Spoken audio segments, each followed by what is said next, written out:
क्यों नहीं हुआ? क्योंकि चॉइस पर छोड़ दिया था। हम लोग पढ़ते हैं ना नागरिकता 5 से 11 तक, तो उसमें पढ़े होंगे कि इतने तारीख तक मैंने बता दिया कि जो पाकिस्तान में जा सकते हैं जाओ, वहां से वापस आ सकते हो, उनके नाना नानी दादा दादी रह रहे हो। नागरिकता हम पढ़ाएंगे भी आगे चल के, ठीक है।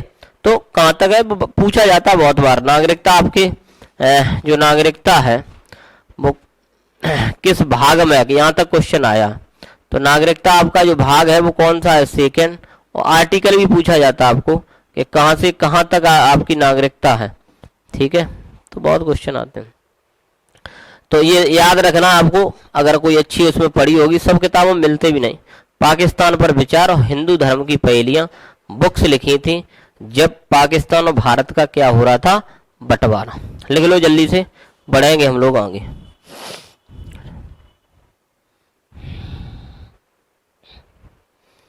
ठीक, इसके बाद और तो मैंने सब बता ही दिया था आपको।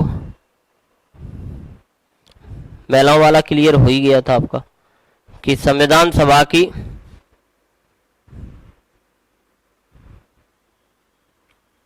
एक बार लिख लो, संविधान सभा में महिलाओं की कुल संख्या, महिलाओं की कुल संख्या, महिलाओं की कुल संख्या कितनी? तो मैंने बताई थी आपको कितनी? 5। कितनी? 5, 15, ठीक। और जबकि पहली बैठक में कितने थे आपके? 9, ठीक। कुल हैं कितनी? 15।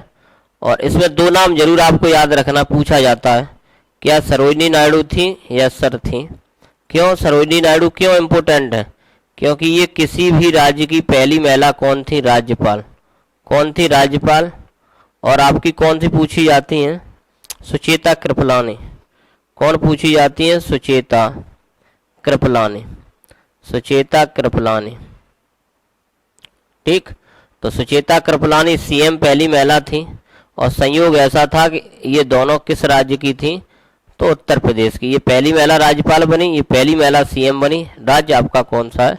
उत्तर प्रदेश। ध्यान रखना इस बात को। बात समझ में आई? लिखो जल्दी से। सीधा क्वेश्चन, संविधान सभा में महिलाओं की कुल संख्या कितनी? 15। पहली बैठक कितनी थी? 9। इस 15 में अगर आपको हस्ताक्षर पूछ ले कितनी महिलाओं ने उस समय हस्ताक्षर किए थे, तो आप आंसर लगाओगे 8 पर। और एकमात्र मुस्लिम महिला, ये मैंने लिखा भी दिया सर, एकमात्र मुस्लिम महिला, देखें पता है आपको, एकमात्र मुस्लिम महिला। उस दिन दिया था मधु ने आंसर, फिर से बोलो कौन है? अयाज रसूल।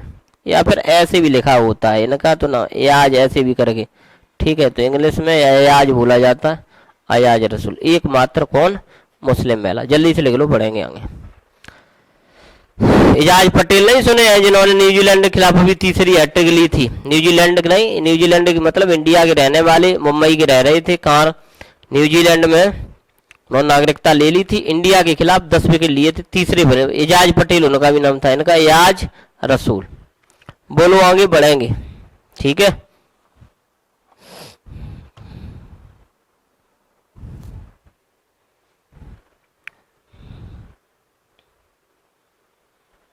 ठीक, जब हम ऐसे पढ़ लेंगे ना, तब फिर जब क्वेश्चन करेंगे तो बड़ा मजा आएगा, कोई दिक्कत नहीं। आगे बढ़े। अब हम लोग ये सब क्लियर करने के बाद अब आ जाते हैं संविधान दिवस। पूछा जाता है कि संविधान दिवस हम कब मनाते हैं? सीधा क्वेश्चन आता है कि संविधान दिवस कब मनाते हैं सर? ठीक है, तो 26 नवंबर 1949 को, 26 नवंबर 1949। कभी कभार संविधान न लिख के आएगा तो विधि दिवस लिख के आ जाता है। विधि मतलब क्या होता है? विधि न लिख के आया तो कानून दिवस लिख के आएगा। क्या लिख के आएगा? कानून दिवस। इतनी बात की गारंटी है कि जितना हम जीएस हम पढ़ाएंगे, अभी चाहे वीडियो वाली परीक्षा में बैठना और चाहे पीसीएस वाली परीक्षा में, जितना कंप्लीट हो पाया, कहने का मतलब क्वेश्चन आपको एक एक मिल जाएगा, क्योंकि छोड़ कुछ रही नहीं, आराम से चल रहे, कोई गड़बड़ी है। 26 नवंबर को हम मनाते हैं क्या, इसको हम लोग क्या कहते हैं, आंशिक रूप से यहाँ संविधान लागू होता, आंशिक रूप से लागू, पूर्ण रूप से नहीं, आंशिक रूप से आपका लागू।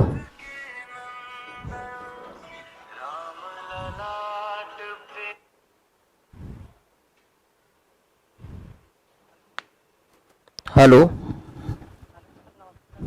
नमस्ते, बताओ, बोलो।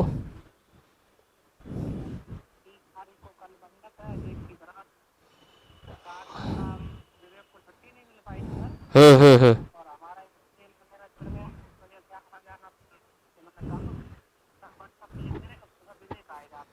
लड़के की शादी में ऐसे आया जाता।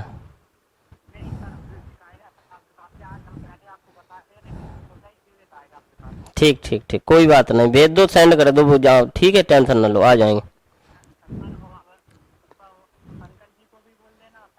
सब लोगों, कोई टेंशन नहीं, ठीक, आएंगे पक्का। अरे ना भेजो, बस मान लिया मैंने, परेशान ना हो, ठीक है, कहते हैं टेंशन, ठीक ठीक, आएंगे पक्का, ओके।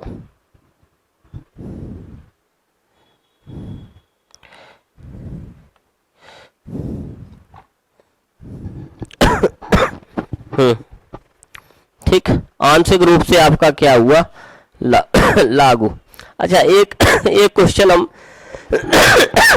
आप लोगों को पूछेंगे कि सर जब संविधान ये यहाँ पर आंशिक रूप से लागू हो रहा, तो कुछ तो आर्टिकल मेरे पास होंगे, तो उस समय कितने अनुच्छेद लागू हुए थे। ये ज्यादा डीप हो जाता क्वेश्चन में से, अनुच्छेद कितने लागू थे, देखें आंसर दे पा रहे कि नहीं, लाओ थोड़ा, कितने अनुच्छेद आपके यहाँ पर लागू हुए, क्योंकि अभी बन तो पा नहीं रहा, ठीक है, सबको एकदम लागू कर नहीं दोगे आप, धीमे धीमे कार्रवाई बढ़ेगी। बताओ, याद नहीं रखने होते हैं, लेकिन ये पता होना चाहिए, कभी कभार किसी जैसे पुलिस परीक्षा में दे रहे तो डायरेक्ट संख्या पूछ लेता है आपको, बोलो, नहीं मालूम तो लिख लो 16। 16 आर्टिकल ऐसे थे जो इसी दिन लागू हो गए थे आपके, संविधान जिस दिन बन के तैयार हुआ था आंशिक रूप से, उसी दिन 16 आर्टिकल पे हस्ताक्षर किए थे कि ये देश में लागू हो जाएंगे आप, ठीक है। आर्टिकल रटने की जरूरत नहीं है, केवल संख्या पूछी जाती है कभी कभार, अभी तक तो हमने देखा नहीं है क्वेश्चन, लेकिन बता दिया चूंकि, ठीक है। अब पूर्ण रूप से, अब आपसे कहेगा संविधान पूर्ण रूप से लागू, संविधान पूर्ण रूप से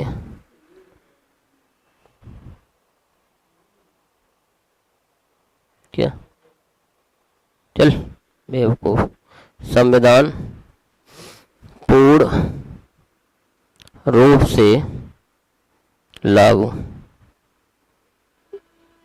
ठीक, तो ये आप कहोगे 26 जनवरी 1950, इसी डेट को हम बोलते हैं date of commencement, date of, कभी कभार ये लाइन नहीं देगा वो, ये लिखता है इंग्लिश में, इंग्लिश की बात हिंदी में लिख देता है, date of commencement, date of commencement, कब, तो आप कहोगे सर 26 जनवरी 1950।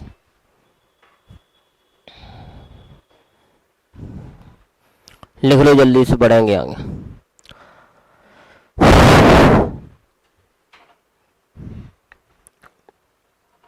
ठीक है, यहां तक क्लियर है कि नहीं है।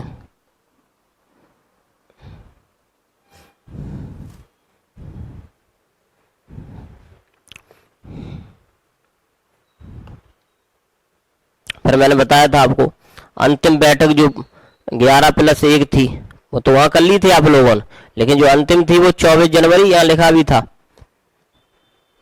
तो आपका उद्देश्य प्रस्ताव पारित हो गया था आपका 22 को, ठीक है, 22 जनवरी 1947 को। लेकिन एक बात मैंने बताई थी, क्या बताई थी, कि जो आपकी 11+1 है, 11+1, तो ये जो अंतिम बैठक बल होती है वो कब होती है, तो मैंने लिखा भी था आपका क्या, 24 जनवरी 1950 को संविधान सभा की अंतिम बैठक। देखो वो गलत नहीं थी, बात बिल्कुल सटीक याद थी, समझे। लेकिन वो था उद्देश्य प्रस्ताव पारित होना कब, 22 जनवरी 1947 उद्देश्य प्रस्ताव का पारित हो गया। ये आपकी क्या है, अंतिम बैठक। जो कुल बैठकें कितनी हुई आपकी, 12। बात समझे कि नहीं, वो होती है ठीक 2 दिन बाद, 2 दिन पहले, मतलब यह संविधान आपका लागू हो रहा है उसके 2 दिन पहले अंतिम बैठक हो चुकती है 24 जनवरी 1950। इस डेट को भी आप याद रखोगे, ध्यान रखना। वो उद्देश्य प्रस्ताव पारित की है 22 जनवरी 1947, ये अंतिम बैठक की है 24 जनवरी 1950। तो वही पता था कहीं ना कहीं ये डेट तो है, कैसी है क्या है, ठीक है। लिख लो इसको भी, ना कंफ्यूज हो जाओ।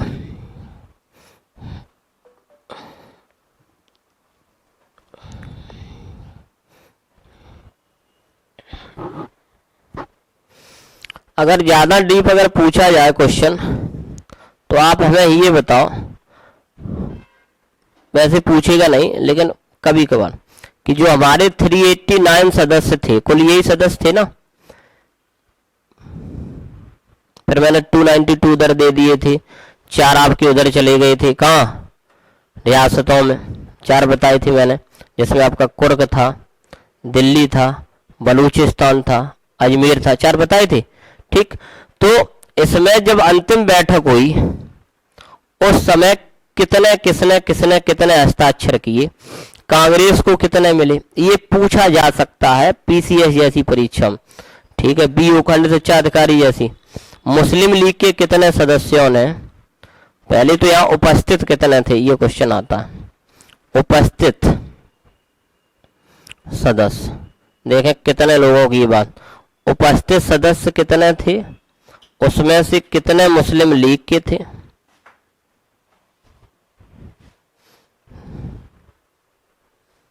बैटरी क्या दिक्कत है रही, कितने मुस्लिम लीग के थे और कितने कांग्रेस के थे, ठीक है, और कितने लोग क्या थे, उपस्थित सदस्य कितने थे 389 में से, तीनों को उत्तर दे दो। बहुत डीपली है मामला, लेकिन आपको पता होना चाहिए, कॉमन क्वेश्चन है, आने के लिए आ सकता है। जल्दी से बताओ आप लोग,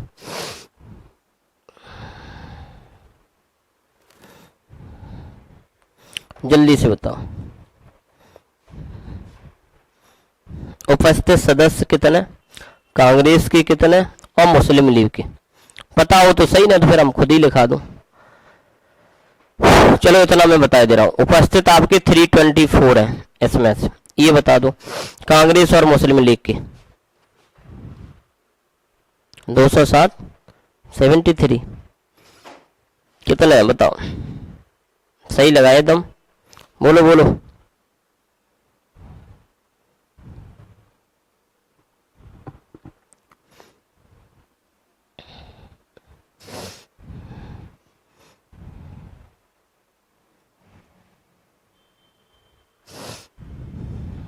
ऐसे लिख लो,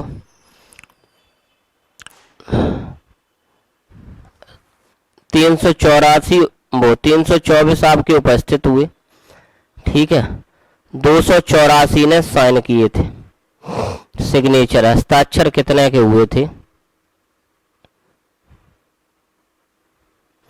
कांग्रेस उस समय जीती कितने थी और मुस्लिम लीग के कितने थे आपके 73, तो कांग्रेस के कितने विजयी होके आए थे ये बताओ। चलो 284 कुल मिला के सिग्नेचर हुए थे, उपस्थित सदस्य कितने थे 324, सबने साइन नहीं किए थे, ध्यान रखना।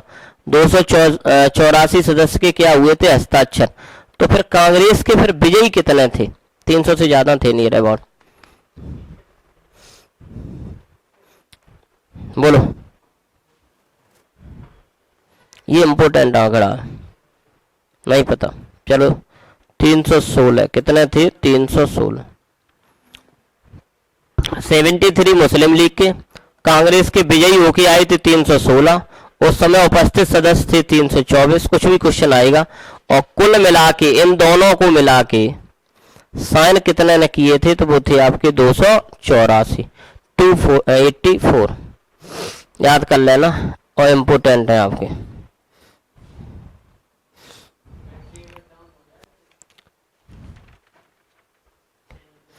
कर दो पहले ही चेंज उस ना, तो उसमें अब क्या करें बताओ।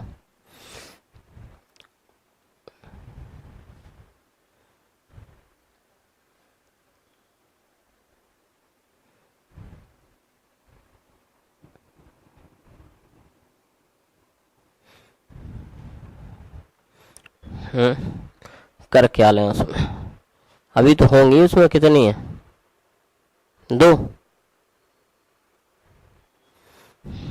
ठीक, यहाँ तक क्लियर है। थोड़ा ही और बचा, ज़्यादा नहीं, एक एक चीज चूंकि कोई स्किप ना कर जाए इसलिए। अब ये तो सब हो गया, बहुत अच्छी बात है, हस्ताक्षर हो गए, सब बातें हो गई। आप लोग बताओगे, क्या बताओगे? केंद्रीय मंत्रिमंडल का गठन करते हैं हम लोग, ठीक है। अच्छा, ये क्वेश्चन और आता है वो कि हमारा जो देश है वो स्वतंत्र हो गया 15 अगस्त 1947 को, ये बात सबको पता है। 15 अगस्त 1947 को, और संविधान बनके हमारा तैयार हो रहा है 26 जनवरी 1950 को। तो ये जो फासला है इन दोनों के बीच में, तो देश तो अभी भी चल रहा था, देश तो यहां भी चल रहा है। तो अब देश किस हिसाब से चला यहां तक, इसका उत्तर पिछले पीसीएस में आया था क्वेश्चन। बोलो, यहां से यहां तक हम किस अनुसार चलते रहे? कोई तो कानून और नियम कायदा रहे होंगे हमारे पास। देखें कौन उत्तर देता। अरे उसे दे दो निकाल के।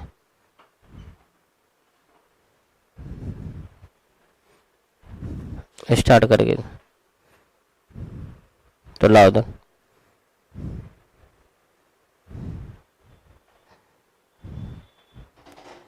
बोलो, नहीं पता है ना? ये पता होना चाहिए आपको। एक्ट पढ़ाएंगे तो वहां तो बता ही देंगे। 1935 एक्ट, भारत शासन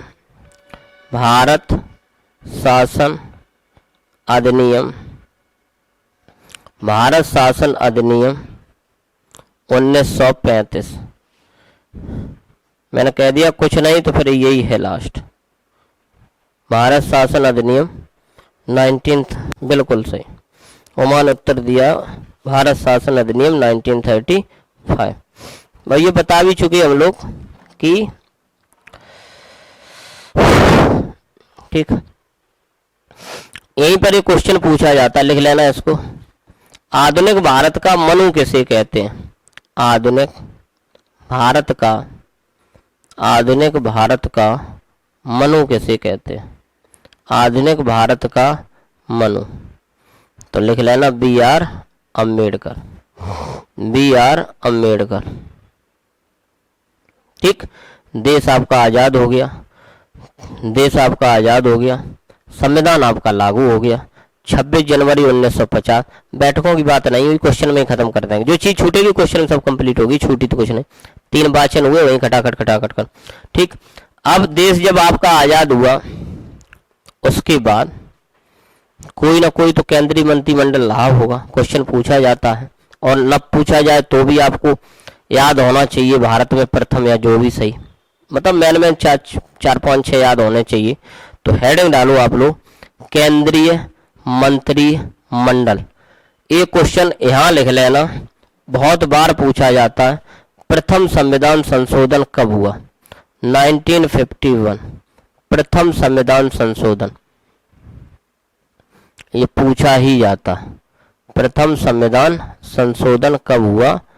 तो 1951 याद कर लेना। ठीक, केंद्रीय मंत्रिमंडल, हेडिंग डालो और लिखो। ठीक, केंद्रीय मंत्रिमंडल में पहले आप बताओगे PM कौन बने आपके, गृह मंत्री कौन बने आपके, कृषि, जो इम्पोर्टेंट, कृषि मंत्री आपके कौन बने, रक्षा मंत्री आपके कौन बने। पहले इतना ही बताओ, इम्पोर्टेंट बताए दे रहे हो, याद होना चाहिए, और जनरली भी कोई पूछ सकता है आपको। प्रारूप समिति के अलग है, वहां तो ठीक है, ड्राफ्टिंग कमेटी बन रही है। यहाँ ये केंद्रीय मंत्रिमंडल है, मतलब सरकार अब गठन होगी, देश को चलाने के लिए, देश आजाद हो चुका है। समझ रहे ना बात को, दोनों में अंतर है। बताओ, पीएम ना पता क्या, पीएम ही नहीं पता, ऐसी स्थिति है।